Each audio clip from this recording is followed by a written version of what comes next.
అయోధ్య రామ్లల్లా ప్రాణ ప్రతిష్ఠ కోసం ఉపవాస దీక్ష పట్టించారు ప్రధానమంత్రి నరేంద్ర మోదీ. పూర్తిగా ఆధ్యాత్మిక యాత్రలో మునిగిపోయారు. అయోధ్యలో బాలరామక విగ్రహ ప్రతిష్ఠ పూర్తి కావడంతో 2024 సార్వత్రిక ఎన్నికలపై దృష్టి సారించారు మోడీ. పశ్చిమ యూపీ నుంచి ఆయన గురువారం జనవరి 25 ఎన్నికల ప్రచారాన్ని ప్రారంభించనున్నారు. బులంద్షహర్లో బీజేపీ నిర్వహించి తలపెట్టిన ఎన్నికల ర్యాలీలో ప్రధాని మోదీ పాల్గొన్నారు. మరోవైపు 2024 లోక్సభ ఎన్నికల కోసం బీజేపీ సరికొత్త క్యాంపెయిన్ ప్రారంభించింది. మోడీకొచ్చుంటే హేన్, మోడీని మళ్లీ గెలిపించుకుందాం పేరుతో ప్రజల్లోకి వెళ్లేందుకు సిద్ధమైంది. ఈ మేరకు ఒక స్పెషల్ వీడియోను రిలీజ్ చేసింది బీజేపీ. దాదాపు 2 నిమిషాల 12 సెకండ్ల నిడివి గల ఈ వీడియోలో ప్రధాని మోదీ ప్రభుత్వం సాధించిన ప్రధాన విజయాలను హైలైట్ చేశారు. అలాగే వివిధ రంగాల్లో భారత్ సాధించిన ప్రగతిని కళ్ళ కట్టినట్లు చూపించారు.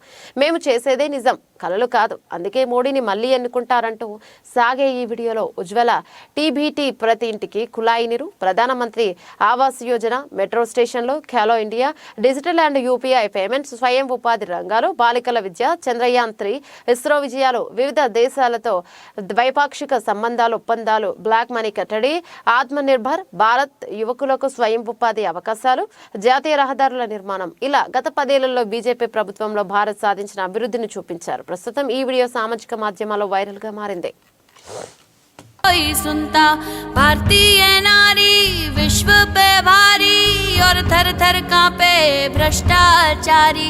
उन्नत भारत का लोहा मनाया रहा जमी पे, चर्चा आसमां तक छाया। सपने नहीं हकीकत बुनते, तभी तो सब मोदी को चुनते, तभी तो सब मोदी को चुनते।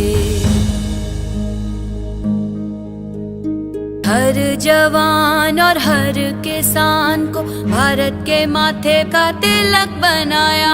कौशल विकास और साक्षरता से हर युवा को आत्मनिर्भर बनाया। विश्व के शिखर पे आया भारत।